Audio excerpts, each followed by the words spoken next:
Hi hello నమస్తే welcome to social post TV. నేను మీ anchor పప్పు. ఈ రోజు నేను పొలిటికల్ అనాలిస్ట్ సిఏ నాగార్జున గారితో ఉన్నాను. కొన్ని రాజకీయ పరమైన కొన్ని ప్రశ్నలకి డౌట్స్ ఉన్నాయి, సార్ని అడిగి తెలుసుకునే ప్రయత్నిద్దాం. నమస్తే సార్. నమస్తే చెప్పండి. చాలా రోజుల తర్వాత వచ్చారు. ఎలా ఉన్నారు? Okay, going on well. Okay, చూస్తే కనుక తెలంగాణ ప్రభుత్వం టీఎస్ ని టీజీగా మార్చడానికి ముఖ్య ఉద్దేశం ఏంటి సార్? మార్చాల్సిన అవసరం ఏముంది? ఏమీ లేదబ్బా, మార్చాల్సిన అవసరం ఏమీ లేదు. తెలంగాణ టీఎస్ అంటే అర్థమైందంటే తెలంగాణ స్టేట్ అని, టీజీ అంటే తెలంగాణ అని, అంతే, అంతకంటే ఏం లేదు. దానికి ఏంటంటే ఆ విధమైన మార్పు చెరుపు కనుక చేయాలంటే గవర్నమెంట్ ఒక జీవోని ఇష్యూ చేస్తుంది. అది సెంట్రల్ గవర్నమెంట్ వాళ్ళకి ఇష్యూ చేస్తారు. అది వాళ్ళు ministry of home, ministry of transportation వాళ్ళు మోటార్ వెహికల్స్ యాక్ట్లో చేంజ్ చేస్తారు. ఎట్లా చెప్తాం మనం ఒకసారి? దాని మూలంగా పెద్ద ఇంపాక్ట్ అంటూ ఏముండదు. ఇప్పుడు తమిళనాడు ఉంది, తమిళ్ నాడు టీ అని పెట్టుకుంటారు. కర్ణాటక, కేరళ ఉన్నాయి, మరి రెండు కేతోనే మొదలవుతాయి కదా. అందుకనే ఏం చేయాలి? ఒకదానికేమో కేఏ ఇచ్చారు, ఇంకో దానికేమో సిఏ ఇచ్చారు. సిల్లీ ఇష్యూ అబ్బా ఇది. ఏముంది కనుక మీరు కూడా విలేకరు యాంకర్లుగా ఉండేటి వాళ్ళు, టీవీ ఛానల్స్ వాళ్ళు, మీరు కూడా పెద్ద రాజకీయ ఇష్యూ చేస్తే అంటే అట్లాగా సార్. ఇప్పుడు వచ్చిన ప్రభుత్వం ఉన్నదాన్ని మొత్తం మార్చేసుకుపోతుంటే ప్రజలు అల్లొకల్లరం అవుతున్నారు. అసలు ఉన్న 10 సంవత్సరాలు చల్లేంది ఇప్పుడు అన్ని మార్పులు వస్తున్నాయి. ఆధార్ కార్డు కానీ, సారీ రేషన్ కార్డ్స్ కానివ్వండి, ఆధార్ కార్డు, ఇవన్నీ మార్పుల కోసం ప్రజలు ఎక్కడ పోతారు సార్? రేషన్ కార్డు మార్చడంలో తప్పులేదుగా. రేషన్ కార్డు ఏమవుతుంది? కార్డు అయితే ఉంది స్టాండర్డ్, అందులో ఎవరి పేర్లు ఉండాలి? కుటుంబం పేరు ఉండాలి. వాళ్ళ పేరులో మార్పు అంటూ ఏముండదు, ఏజ్లో మార్పు ఉంటుంది, డేట్ ఆఫ్ బర్త్లో ఏం మార్పు ఉండదు. కుటుంబ సభ్యులు ఎంతమంది ఉన్నారు? అంతకుముందు 3 ఉండొచ్చు, ఇప్పుడు 4 ఉండొచ్చు. మార్చడంలో తప్పే ఉంది. ప్రతి 5 సంవత్సరాలకు ఒకసారి కూడా అప్డేట్ చేయాలి అబ్బాయి. ఆధార్ కార్డులో మటుకు అప్డేట్ ఉండదు.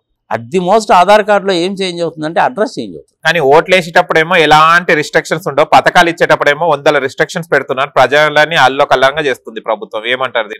అనవసరంగా ఇట్లాంటి పెద్ద పెద్ద మాటలు పడతారు. అల్లకల్లోలం అంటే ఏందనుకుంటున్నావు నువ్వు? తెల్లారులోలం అంటే హెవీ రెయిన్ వచ్చి నదులు పొంగితే అల్లకల్లోలం, తుఫాన్లు కనుక వస్తే అల్లకల్లోలం, సునామీలు వస్తే అల్లకల్లోలం. దీంట్లో అల్లకల్లోలం ఏముంది?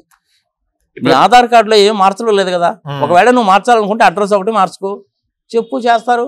నాకు ఇక్కడ ఓటు అక్కర్లేదు, నేను కర్ణాటకలో సెటిల్ అయ్యాను, నేను ఎప్పటి నుంచో అక్కడే ఉంటున్నాను, నాకు ఇక్కడ ఓటు అక్కర్లేదు అంటే ఫామ్ నెంబర్ 7 పెట్టు, ఓటు తీసేసుకో, అక్కడ ఓటు ఇంక్లూడ్ చేయించుకో.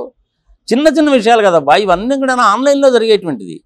దీనికి ప్రతిదానికి రాజకీయ రంగు పులుగుతారు ఎందుకు మీరు? ఇప్పుడు ధరణి పోర్టల్ పెట్టారు, majority of the people dissatisfied. అలాంటి దాంట్లో మార్పులు తీసుకురావడంలో తప్పులేదు. అదేవిధంగా బీరు, బ్రాందీ అమ్ముకునేటువంటి షాపులు, ఆ షాపులకు సంబంధించిన లైసెన్సింగ్ వ్యవస్థలో మార్పులు తీసుకురావడం తప్పులేదు. గోదావరిలో మనకి ఇసుక బాగా దొరుకుతుంది, మంజీరా లాంటి రివర్స్లో ఇసుక దొరుకుతుంది, కృష్ణానదిలో కూడా ఇసుక దొరుకుతుంది. ఆ ఇసుక పాలసీకి సంబంధించినటువంటి ఒక మంచి పాలసీ తీసుకోవడంలో ఏం తప్పులేదు. ఒక చక్కటి ఇండస్ట్రియల్ పాలసీ తీసుకురావడంలో ఏం తప్పులేదు. ప్రకృతి వనరులని కాపాడడంలో ఒక మంచి పాలసీ తీసుకురావడం అనేది తప్పులేదు. ఇప్పుడు మనకి భద్రాచలం ఫారెస్ట్ ఉంది, చాలా పెద్ద ఫారెస్ట్. అది మంచి టేకు వృక్షాలు పెరుగుతాయి. 20 సంవత్సరాలు 25 సంవత్సరాలు పెద్ద పెద్ద టేకు వృక్షాలు వస్తాయి. అలాంటి ఫారెస్ట్ ఏరియాని మనం కాపాడాలి. అది ప్రభుత్వాలు చేయాలి. జనరల్గా ఫారెస్ట్ కాంట్రాక్టర్లు అందరూ ఏం చేస్తారంటే, ప్రజలకు కూడా తెలియాలి కాబట్టి చెప్తున్నాను, 2 చదరపు కిలోమీటర్లు నువ్వు ఫారెస్ట్ని కొట్టేసుకో అంటారు. అది ఎప్పుడో 25 సంవత్సరాల కింద మొక్కలు వేసి ఉంటారు, అవి పెరిగి పెద్ద అయినాయి. అందులో కొన్ని చచ్చిపోతాయి, కొన్ని బాగానే ఉంటాయి. దానికోసం సపరేట్ ఫారెస్ట్ డిపార్ట్మెంట్ ఉంటుంది. ఒక ఇండియన్ ఫారెస్ట్ ఆఫీసర్స్ని వేస్తారు, ఐఎఫ్ఎస్ని వేస్తారు. దానికి స్టాఫ్, వెహికల్స్, కమ్యూనికేషన్ సెటప్, సంగతి సమాచారం ఉంటాయి వాళ్ళకి. That is a different thing. UPSC examination రాసిన వాళ్ళ ఐఎఫ్ఎస్ కింద సెలెక్ట్ అవుతారు. ఐఏఎస్, ఐపీఎస్ తర్వాత ఐఎఫ్ఎస్, ఐఆర్ఎస్, ఐఎఫ్ఎస్సి ఎన్నో వస్తాయి. That is a different topic. 2 square kilometres నువ్వు కొట్టేసుకో. ఈ 2 స్క్వేర్ కిలోమీటర్స్లో నీకు అప్రాక్సిమేట్లీ ఒక 400 మొక్కలు ఉన్నాయి, 400 టేకు చెట్లు ఉన్నాయి. ఇది టెండరు. ఈడేం చేస్తాడంటే 2.5 ఎకరాలు కొట్టేస్తాడు. గవర్నమెంట్ లెక్కలో 2 ఎకరాలే, వీడు కొట్టేసేది 2.5 ఎకరాలు కొట్టేస్తాడు. లంచాలు ఇచ్చేస్తారు. గవర్నమెంట్ రికార్డ్స్లో 2 ఎకరాలు భూమి పోయింది కాబట్టి వాళ్ళు 2 ఎకరాల్లోనూ మొక్కలేస్తారు. 6 ఎకరం పోయిందిగా. అట్లా ఇప్పటి వరకు భారతదేశంలో ఉన్నటువంటి ఫారెస్ట్ ల్యాండ్ ఎంత పోయిందంటే చెప్తే ఆశ్చర్యం వేస్తుంది. భారతదేశానికి స్వతంత్రం వచ్చినప్పుడు 36% ఫారెస్ట్లు ఉండే ఇండియాలో. ఇప్పుడు అది 23% అయిపోయింది. 13% ఫారెస్ట్ ఏరియా పోయింది. భారతదేశంలో ఉన్నటువంటి 82 కోట్ల ఎకరాలలో 36% ఫారెస్ట్ ఏరియా ఉండేది. ఇప్పుడు అది 23%కి పోయింది. మరి ఆ అరెకరం ఏమైపోతుందంటే అక్కడ ఉండే వాళ్ళు పూడ వ్యవసాయం చేసుకోవడం మొదలుపెట్టారు. కొన్నాళ్ళు పోయిన తర్వాత మేము 10 ఏళ్ళ నుంచి ఇక్కడ వ్యవసాయం చేసుకుంటున్నామండి అన్నారు కాబట్టి వాళ్ళకి పట్టాలు ఇచ్చేయాలి. దేశంలో జనాభా పెరుగుతున్నప్పుడు ఆహార ధాన్యాల ఉత్పత్తి పెరగాలి. దానికి మనకి హైబ్రిడ్ సీడ్స్ అనేది రెండు వచ్చినాయి. ఒక పంటకి నీళ్లు కాదు, 2 పంటలకు నీళ్ళు అంటారు. కాళేశ్వరం లాంటి ప్రాజెక్టు, నాగార్జున సాగర్, శ్రీశైలం, ఈ వంశధార మీద కట్టేటువంటి ప్రాజెక్టులన్నీ కూడా చాలా ఉంటాయి. జనాభా పెరుగుతున్నప్పుడు ఆహార అవసరాలు కూడా ఉంటాయి. అంత మాత్రాన నువ్వు ఫారెస్ట్ కనుక కొట్టేస్తే రెయిన్స్ తగ్గిపోతాయి, రేపు నీకు వర్షాలు పడవు. ఇది ప్రజలు గమనించాలి. తప్పు కదా ఇది. ఎవరిది తప్పు ఇది? గవర్నమెంట్ దాని మీద చర్యలు తీసుకోవాలి. కానీ ఈ మధ్య ఒక 5-6 సంవత్సరాల నుంచి ఏమైందంటే ఫారెస్ట్ ఏరియా కొంచెం పెరిగింది. దానికోసం ఏం చేశారంటే ఫారెస్ట్ డెవలప్మెంట్ కార్పొరేషన్స్ అని ప్రభుత్వాలే పెట్టారు.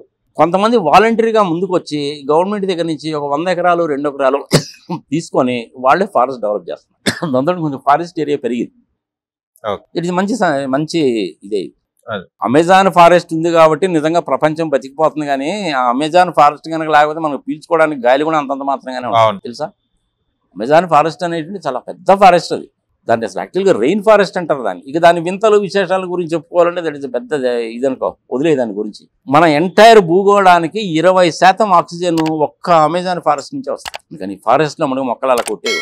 అది రాజకీయ నాయకులు చేయాలి. నీకు 2 స్క్వేర్ కిలోమీటర్స్ కొట్టుకోమంటే నువ్వు 2.5 ఎందుకు కొట్టావని చెప్పి గవర్నమెంట్ వాళ్ళు అడగాలి. కానీ ఈ కాంట్రాక్టర్ ఎవడు? ఎమ్మెల్యేనో ఎంపీనో అయి ఉంటాడు. ఇంకా రేవంత్ రెడ్డి అయినా బీఆర్ఎస్ అయినా ఏం చేస్తారు వాళ్ళు? మరి వీళ్ళు ఎలక్షన్లో 4,000 రూపాయలు ఇచ్చి ఓటు కొంటివి, రోజుకు 1 క్వార్టర్ బాటిల్ ఇస్తేవి, బిర్యానీ పెడితివి, వాడినేమో ట్రాక్టర్ ఎక్కించి జీపులు ఎక్కించి తిప్పితివి. ఎమ్మెల్యే కావాలంటే 50 కోట్లు ఖర్చు అవుతుంది. వాడు ఏడ నుంచి సంపాదించాలి? ఇలాంటి పనులు చేస్తే సంపాదిస్తారు. ఈవెన్ మైనింగ్లో కూడా అంతేనబ్బా. వాడికి 3 ఎకరాల్లో మైనింగ్ చేసుకోరా బాబు అంటే వాడు ఇచ్చిన ప్లాన్ ప్రకారం వాడు 20 అడుగులు తవ్వాల్సి ఉంటే వాడు ఏం చేస్తాడంటే 3.5 ఎకరాల్లో మైనింగ్ చేస్తాడు. ఈ 3 ఎకరాలకేమో రాయల్టీ కడతాడు. నువ్వు 20 మీటర్లు మాత్రమే దూరా బాబు అంటే వాడు 50 మీటర్లు దవ్వుతాడు. ఎంత చేసేది ఎవరైనా చేసి అక్రమంగా డబ్బులు సంపాదించి ఈ అక్రమంగా సంపాదించిన డబ్బులు పెట్టి మళ్ళీ భూములు కొంటారు. గవర్నమెంట్ రేట్ ఏమో 10,000 ఉంటుంది, మార్కెట్ రేట్ ఏమో 2 లక్షలు ఉంటుంది. మరి 1,90,000 ఏంద్రా బాబు అంటే ఇదిగో మైనింగ్లో చేసిన అక్రమాలను, ఇసుక దోచుకున్న అక్రమాలు తీసుకొచ్చి భూమిలో పెడతారు. ఒక సామాన్య మానవుడికి ఇల్లు కట్టుకోవాలంటే వాడికి భూమి దొరకదు. వాడికి భూమి దొరకదు కాబట్టి 2 బెడ్రూమ్ హౌస్ 3 బెడ్రూమ్ హౌస్ మేమే ఇస్తూ ఉంటారు. పోనీ అదైనా సరిగ్గా చేశారంటే 2 బెడ్రూమ్ హౌస్లు 3 బెడ్రూమ్ హౌస్లు కట్టలేదు. కానీ 2 బెడ్రూమ్ హౌస్లు కట్టిన మాట వాస్తవమే. నువ్వు సిటీ చుట్టుపక్కల చూడు, కొన్ని వేలు కనపడతాయి. ఎవరికి ఇవ్వలేదు, తలుపులు దారబంధరాలు పోయినాయి. అన్ని ఇట్లాంటి పనులేనబ్బా, పనికిమాలిన పనులు తప్ప ఇంకేం లేదు. తప్పెవరది అనేసి అంటే రాజకీయ నాయకులదే తప్పు. వాళ్ళకంటే కూడా ముందు తప్పెవరది అంటే ప్రజలదే తప్పు. బుద్ధి జ్ఞానం ఉండదా మనకి? కడుపు కానం తింటున్నామా, గడి తింటున్నామా? 4,000 తీసుకొని ఓటు వేయడం ఏందే? హైదరాబాద్ లాంటి సిటీలో బయటకు వచ్చి ఓటు ఎందుకు వేయరు మీరు? పని బాట లేకుండా కేఫుల్లో కూర్చొని షాయి దాక్కుంటా, సిగరెట్ దాక్కుంటా, కిళ్ళీలు నవ్విలి పక్కన గోడ మీదనో వాడి మీదనో వీడి మీదనో ఉమ్మేసిపోతారు. నీకు ఓటు వేయడానికి ఏమైంది? రోగమా? ఎందుకు వేయవు నువ్వు ఓటు? చాలా దారుణం కదా. నువ్వు ఓటు వేయడం లేదు కాబట్టి పనికిమాలిన వాళ్ళు వస్తారు. ఆ పనికిమాలిన వాళ్ళు వచ్చినప్పుడు అంతా ఇవే చేస్తూ ఉంటారు. ప్రతోడు సమస్యల గురించి చెప్తాడు కానీ సొల్యూషన్ కూడా చెప్పడం. మరి దీనికి సొల్యూషన్ ఏంటి?